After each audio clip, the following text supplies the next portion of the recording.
Hello everyone, मेरा नाम प्रियांशु कश्यप हुआ और आज हम लोग इस चैनल पे देखेंगे भारतीय न्याय संहिता से जुड़े कुछ एमसीक्यू।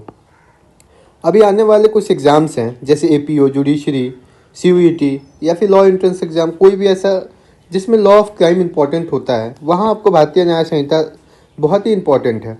और प्रीलिम्स एग्ज़ाम्स के लिए या फिर बहुत सारे एग्ज़ाम्स में डायरेक्टली क्वालिफाई के लिए आपको एमसीक्यू क्वेश्चंस के बहुत सारे प्रैक्टिस करने की बहुत ज़रूरत है। हम लोग इसमें बहुत सारे सब्जेक्ट जैसे कॉन्स्टिट्यूशनल लॉ, भारतीय न्याय संहिता, लॉ ऑफ क्राइम से जुड़े तीनों लॉ, सिविल लॉ, कॉन्ट्रैक्ट, इससे जुड़े जो एमसीक्यूज़ हैं उसको टॉपिक वाइज जो भी हमारा चैप्टर है उसके अनुसार लाएंगे सारी चीज़ों का। तो आज हम लोग देखेंगे इसमें भारतीय न्याय संहिता से जुड़े कुछ एमसीक्यूज़। तो पहले हम लोग बात करते हैं introduction, nature and the essentials of crime. यहीं से क्राइम की शुरुआत होती है, ठीक है। तो पहला ये जो है एक्सटेंड, कमेंसमेंट, ये सब जो है ये आपको किस में दिया है, चैप्टर 1 में, ठीक है। ये जो भारतीय न्याय संहिता है उसका चैप्टर 1 है और साथ साथ ये क्या है, क्राइम का इंट्रोडक्शन है, ठीक है। तो ये दोनों को देखते हुए हम लोग पहला जो वीडियो है इसमें एमसीक्यू का उसको शुरू करते हैं और आगे इससे भारतीय न्याय संहिता या फिर और भी सब्जेक्ट से डील करेंगे ऐसे ही चैप्टर वाइज एमसीक्यूज़ का, ठीक है। तो पहला क्वेश्चन हमारा ये है, which one of the following is the date of enforcement of BNS. कब हमारा बीएनएस को इन्फोर्स किया गया। तो आपको इन्फोर्समेंट डेट पता है कब होती है। तो इन्फोर्समेंट जैसे कि आप सुने होंगे बिल पास होता है, कॉन्स्टिट्यूशनल लॉ में आप देखे होंगे जैसे बिल होता है 104 है, 111 है, ये सब बिल्स हो गए। तो ये बिल है, ठीक है। तो बिल जब पास होता है उसको एक्ट या लॉ बनने में कैसे बनता है, एक प्रोसीजर होता है। कॉन्स्टिट्यूशनल लॉ पढ़ेंगे तो हम उस प्रोसीजर को भी देखेंगे। तो ये जो बिल और एक्ट में ये जो लॉ बनता है उसमें 3 चीज़ें होती हैं, लोकसभा, राज्यसभा, प्रेसिडेंट।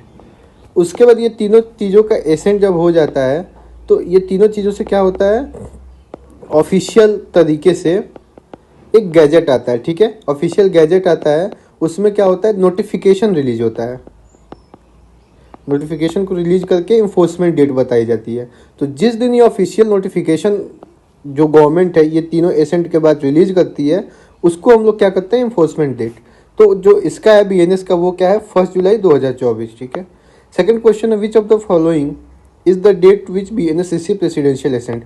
अभी हम लोग देखें तो आपको एक और चीज़ बता देते हैं, लोकसभा, राज्यसभा, प्रेसिडेंट, ठीक है। ये 3 चीज़ें हो गई। तो ये आपको होगा 11 अगस्त, यहाँ 3 एमसीक्यू आपका क्लियर हो जाएगा। ये हो गया 21 अगस्त और तीसरा हमारा प्रेसिडेंट वाला हो गया 25 सॉरी ये अगस्त नहीं, दिसंबर होगा, ठीक है। और दिसंबर 3 हो गया, तो इसका आंसर हो जाएगा B, okay. Section 1 of BNS deal with, यहाँ से आपका जो है सेक्शन 1 पहले से चालू होता है। यहाँ से कोई भी एक्ट, सेक्शन 1 किसी भी एक्ट का, वो आपका किससे शुरू होता है, अप्लीकेशन और एक्सटेंड के साथ, ठीक है। उसकी क्या है, शॉर्ट टाइटल क्या है, लॉन्ग टाइटल क्या है, कमेंसमेंट क्या है, अप्लीकेशन क्या है और एक्सटेंड क्या है। तो इसका आंसर हो जाएगा आपको B. Which section of BNS provides for punishment of offence committed beyond India, ठीक है। जो सेक्शन 1 है वो अप्लीकेशन बताता है कि इंडिया में कहाँ कहाँ हो पाएगा या फिर किस पे पर्सन, सिटीजन, वहाँ पे सारे चीज़ों को मेंशन किया गया है। तो ये जो बियॉन्ड इंडिया का कॉन्सेप्ट है हमारे बीएनएस में वो किस में दिया हुआ है, सेक्शन 1 सब क्लॉज 4 में, ठीक है। विच section of BNS provide for the extra territorial operation. अब आप देखिए, एक्स्ट्रा टेरिटोरियल मतलब इंडिया का जो टेरिटरी है उसके बाहर जो ऑपरेशन करना है उसमें क्या बीएनएस होगा। तो इसका आंसर है यस। ये कौन सा सेक्शन देता है आपको, ये देता है आपको 1 sub clause 5 extraterritorial. Whether BNS applies to an offence committed by a citizen of India outside India, ठीक है। तो यस ऑफकोर्स होता है, अभी हम लोग पढ़ के आ रहे हैं इसको, एक्स्ट्रा टेरिटोरियल। तो ये क्या है, offence committed by a citizen, citizen पे आ गया तो सिटीजन तो इंडिया का हो गया। अब वो कहीं क्राइम करे तो इंडिया में हो ही सकता है। A, who is the citizen of India commit murder in Uganda. एक अभी पढ़ के आ रहे हैं, प्रीवियस क्वेश्चन था, सिटीजन ऑफ इंडिया करता है और वो दिल्ली में, ठीक है, अरेस्ट किया जाता है। तो क्या वो ट्राइड होगा इंडिया में, यस वो दिल्ली में ट्राइड होगा, ठीक है। The provisions of BNS applies to an offence committed by, the provisions of BNS apply to any offence committed by, इसका आंसर क्या हो जाएगा, any citizen of India in any place without और बियॉन्ड इंडिया, ठीक है। ये सब तो कोई क्राइटेरिया है नहीं, ऐसे ही। Ingredient of crime. अब क्या ये हमारा जो नेक्स्ट टॉपिक है वो शॉर्ट टाइटल सेक्शन 1 हो गया। अब हम लोग अब बात करते हैं इंग्रेडिएंट्स क्या क्या हैं क्राइम के। तो मेन जानते हैं आप लोग मेंस रिया जो कि गिल्टी माइंड, ठीक है, गिल्टी माइंड प्लस एक्ट, ये क्या है आपको actus reus plus mens rea. Which one of the following is not essential for an offence. अब इसमें क्या है तो मोटिव, आपको पता है इंटेंशन नेसेसरी है, एक्ट भी नेसेसरी है जो कि प्रोहिबिटेड होना चाहिए और उसमें पनिशमेंट होना चाहिए। यही तीन मिलके क्या होता है क्राइम का डिफिनेशन बनाता है, ठीक है। लेकिन मोटिव जो है वो आपका अच्छा भी हो सकता है, वो एसेंशियल नहीं है, इंटेंशन एसेंशियल है। Which one of the following is normally an essential element of crime. क्या लिखा है, which one of the following is normally an essential element of the crime. अब आप देखिए, विल नॉट नेसेसरी, मोटिव कोई मतलब नहीं है, तो इसका एक आंसर बचता है क्या, एक्टस रियस, जो कि बहुत ही नेसेसरी आंसर है mens rea plus actus reus के हिसाब से। नेक्स्ट क्वेश्चन है, actus reus is that result of the human conduct which the laws seek to prohibit. ये डेफिनेशन किसने दिया था, तो इस डेफिनेशन को दिया था केने ने, ठीक है, आंसर होगा B. This maxim actus non facit reum nisi mens sit rea. इसका मीनिंग क्या है, इसका मीनिंग ये बहुत ही कॉमन मैक्सिम है जो कि मेंस को दिखाता है, तो इसका हो जाएगा guilty state of mind in the crime, ठीक है। Crime is a public wrong, ये तो बहुत ही कॉमन आंसर है। If actus non facit reum nisi mens sit rea is the cardinal principle of the criminal law, then which on one of the following statements correctly reflect the above principle. अब यहाँ question ये पूछ रहा है कि जो crime है, ठीक है, क्राइम के साथ एक मैक्सिम देता है, तो इसका आंसर आपका हो जाएगा सी, टू कंस्टिट्यूट अ क्राइम। अगर आपको क्राइम करना है तो आपको दो चीज़ें चाहिए, ठीक है, एक्टस रियस और मेंस रियस। नॉन फिसिट्रियम है, ठीक है, एक्टस नॉन फिसिट बिना एक्ट, और ये क्या है मेंस रियस एक इंपॉर्टेंट है क्राइम के लिए। नेक्स्ट है which of the following maxims is related to the mens rea. अब यहाँ पे जब आपको पता है तो बाकी पढ़ने की जरूरत है ही नहीं, इसका आंसर होगा B, actus non facit reum nisi mens sit rea, ठीक है। Actus non facit reum nisi mens sit rea implies that. अब ये जो मैक्सिमम है अभी हम लोग पढ़ के आ रहे हैं, तो इसका आंसर हो जाएगा no act per se is criminal unless accompanied by the guilty mind. मतलब बिना आपको मेंस रियस के कोई भी क्राइम नहीं हो सकता है, ठीक है। नेक्स्ट क्वेश्चन है, it is the maxim older than the law of England that no man is guilty unless his mind is guilty. It was observe by lord Abinger in. अब यहाँ पे केस पूछ रहा है, ऐसे क्वेश्चंस आपको एक बार देखने होते हैं, कभी कभी आ जाते हैं, तो एक नज़र से जब पास हुआ रहता है तो आपको कनेक्शंस में आसानी मिलती है। तो इसका हो जाएगा आर वर्सेज एल्ड्रे, ठीक है। अब मेंस रियस पूछ रहा है क्या, इतना इजी आंसर गिल्टी माइंड, ठीक है। नेक्स्ट क्वेश्चन, एक्टस में inventive factors non it's means acts means. अब ये एक मैक्सिम है, एक बार देख लेना इजी रहता है, इससे चीज़ें याद हो जाती है। तो इसका आंसर होगा B, an act done by me against my will is not my act at all, ठीक है। Which of the following does not form part of actus reus. अब result of conduct, circumstances as are the specified by law, conduct, ये तीन चीज़ें आपको कहीं ना कहीं दिख रही हैं, किससे रिलेटेड, क्या, एक्ट से, ठीक है। एक है थॉट ऑफ कंडक्ट, ये आंसर इसमें नहीं आएगा। The following principle is list relevant of criminal liability. The following principle is the list relevant for criminal liability, ठीक है। अब इसका आंसर क्या होगा, इसका आंसर होगा डी, मोटिव, ठीक है। ये सब चीज़ें रेलेवेंट ही नहीं लग रही हैं, एक यही है जो रेलेवेंट लग रहा है क्रिमिनल लॉ से, जिसको आप इंटेंशन से कनेक्ट कर सकते हो। नेक्स्ट क्वेश्चन पे चलते हैं। नेक्स्ट हमारा एमसीक्यू है, the cardinal principle of criminal law nullum crimen nulla poena sine lege means no crime or punishment can exist without pre existing penal law. यही होगा ए, ठीक है। An act committed or omitted in violation of public law forbidden or commanding it is crime. ये definition है, ठीक है, crime का definition है। और ये किसने दिया है, ये कुछ जैसे जूरिस्ट है उसके आपके डिफिनेशंस को भी जानना बहुत ज़रूरी है, ये भी क्वेश्चन कभी कभी पूछ देता है। तो ये जो डिफिनेशन है ये दिया है विलियम ब्लैकस्टोन ने, ठीक है। नेक्स्ट क्वेश्चन है, an act forbidden by law which it at the same time revolting to the moral sentiment of the society. अब देखिए आप यहाँ पे दो डेफिनेशन एक साथ क्राइम के देख लिए, तो तो इस तरह आप क्राइम की डेफिनेशन याद कर सकते हैं मेंस के एग्जाम्स के लिए। जैसे एक ये विलियम ब्लैकस्टोन क्या बोलते हैं, कोई भी कमिट करना या ओमिट करना वायलेशन ऑफ पब्लिक लॉ, ठीक है, जो फॉरबिडेड है या फिर कमांड कर रहा है क्राइम को, ठीक है। अब यहाँ पे मोरल सेंटिमेंट, तो सब जगह मेन इंग्रेडिएंट आप देखिएगा क्या है, पब्लिक, ठीक है, सोसाइटी और इंडिविजुअल, इनका क्या है, एक इंटरेस्ट है, इंटरेस्ट क्रिएट हो रहा है। तो इंटरेस्ट होने से क्या होता है, जब सेकंड पर्सन हार्म करता है तो वहीं पे क्राइम आता है, ठीक है, वहीं से क्राइम। और क्राइम कब होगा, जब उसके साथ कुछ पनिशमेंट होगा।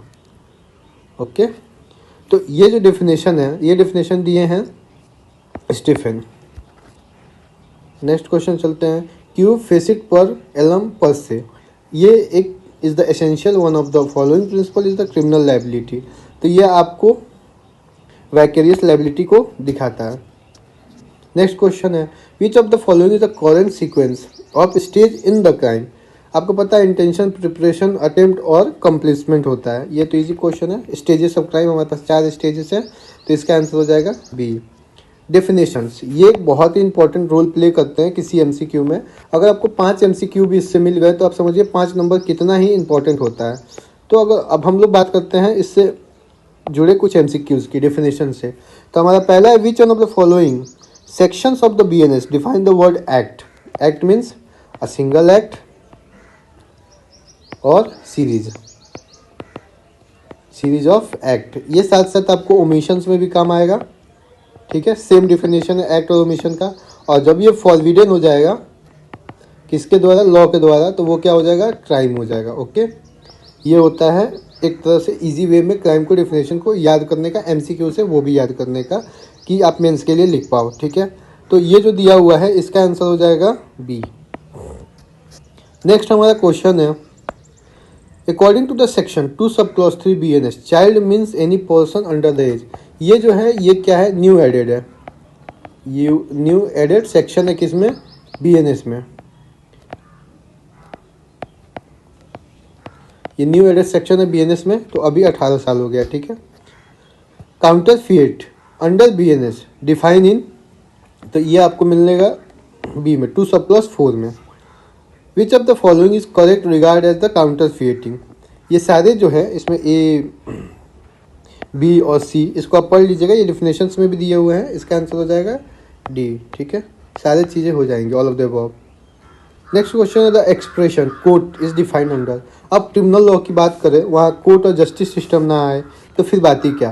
तो कोर्ट एक बहुत ही इंपॉर्टेंट डिफिनेशन है अकॉर्डिंग टू एग्जाम्स, ये बहुत समय पूछा जाता है। ये आपको सीपीसी में भी देखने को मिलेगा, आर्बिट्रेशन एक्ट में भी देखने को मिलेगा, आपको हर जगह कोर्ट की डेफिनेशन देखने को मिलेंगी, लगभग जगह सेम ही होता है। तो इसका आंसर हो जाएगा 2 सब क्लॉज 5 हमारे BNS में दिया हुआ है। द टर्म कोर्ट मीन्स, यही मेन क्वेश्चन पूछता है, जज who is empowered to act judicially alone, body of जजेस who is empowered to act judicial as in body. ये दोनों आपको देखने में सही लग रहा है, तो इसका आंसर हो जाएगा सी, ठीक है। Dishonestly has been defined as doing anything with intention to cause wrongful gain और one person and wrongful loss to another, ठीक है। ये हमारा क्वेश्चन है, तो मेन क्या है, डिसऑनेस्टली, ठीक है। तो इसका आंसर हो जाएगा आपको डिसऑनेस्टली दिया हुआ है किसमें, 2 सब क्लॉज 7 में। whoever does anything with the intention of causing wrongful gain to one person or wrongful loss to another person is said to do that thing। इसका मतलब क्या हुआ, इसका क्वेश्चन पूछ रहा है क्या होता है इसके, ये तो डेफिनेशन दिया हुआ है। इसका हो जाएगा अब डिसऑनेस्टली, आप ऑनेस्ट तरीके से कोई वर्क नहीं करना चाहते हो, तो इसका आंसर हो जाएगा B. The word dishonestly as defined in the section 2 sub clause 7। अब देखिए, अब डायरेक्ट सेक्शन देके डेफिनेशन पूछ लिया, तो ऐसे भी बहुत समय पूछ सकता है। तो अभी हम लोग इसके पहले पढ़े, तो इसका आंसर हो जाएगा C, with the intention of causing wrongful gain to one person or with the intention of causing wrongful loss to another person। 2 word आप मेंशन कीजिए यहाँ पे, wrongful gain और wrongful loss। The term document is define in, अब जो document है वो किस में डिफाइन है, तो इसका आंसर हो जाएगा 2 sub clause 8। According to BNS document means any matter expressed और डिस्क्राइब और any substance by means of, इसका क्या आंसर हो जाएगा 38 का। लेटर, फिगर और मार्क हो गया है, अभी भी इलेक्ट्रॉनिक रिकॉर्ड ऐड कर दिया गया है, डिजिटल रिकॉर्ड ऐड कर, ये जो वर्ड है डिजिटल रिकॉर्ड ये न्यू ऐड किया गया, तो इसका आंसर हो जाएगा डी, ठीक है। The term fraudulently is defined in 2 sub clause 9। The term gender is defined इन, ये सब क्वेश्चन डायरेक्ट आते हैं, डायरेक्ट आपको आंसर करने हैं, आगे बढ़ जाने हैं। इसका आंसर होगा 2 sub clause 10। Under the BNS the pronoun he is use for, पहले इसमें ओनली मेल और फीमेल था, अभी जो BNS है वो क्या इंक्लूड कर दिया, ट्रांसजेंडर को, तो इसका आंसर हो जाएगा all of the above. The word good fit is defined in the BNS, ठीक है, तो इसका गुड फिट दिया हुआ है 2 सब क्लॉज 11 में। Good fit with in the meaning of the BNS means, अब गुड फिट बहुत जगह पूछता है, क्योंकि जैसे जैसे आप BNS पढ़िएगा, जो हमारे एक्सेप्शंस हैं 14 से लेके 44 तक, ये जो एक्सेप्शंस है यहाँ पे गुड फेथ आपको बहुत जगह देखने को मिलेगा कि आप कोई भी एक्ट गुड फेथ में कर रहे हैं तो शायद आप उस चीज़ से बच जाए, ठीक है। तो ये गुड फेथ का जो डिफिनेशन है वो क्या होगा, N act done with due care and attention, ठीक है। आप अपना 100% दिए, फिर भी कोई हो गया तो आपकी जिम्मेदारी नहीं हुई। द टर्म हार्बर, हार्बर मतलब क्या होता है, कोई भी अपराधी को अपने ये में छुपाना, घर में या फिर जो भी आपका प्लेस है उसमें छुपाना, उसको कहते हैं हार्बरिंग, ठीक है। अब हार्बरिंग हमारे सेक्शन में कहाँ दिया हुआ है, सेक्शन 2 सब क्लॉज 13, ठीक है। The term injury is defined under the which section of BNS, तो कहाँ दिया हुआ है, 2 सब क्लॉज 14 में। अब इंजूरी मीन्स क्या होता है, अभी आगे आने वाले स्लाइड्स में इंजूरी मीन्स भी है, जैसे देखिए under the BNS the term injury means any harm, ठीक है। अब हार्म किसके किसके, 4 चीज़ें, बॉडी माइंड रेपुटेशन और प्रॉपर्टी, ये कहाँ दिया हुआ है हमारे ये में, ये था बॉडी माइंड रेपुटेशन और प्रॉपर्टी, ये चारों चीज़ों को होगा तो इसको हम एक पर्सन की इंजरी बोलेंगे, ठीक है।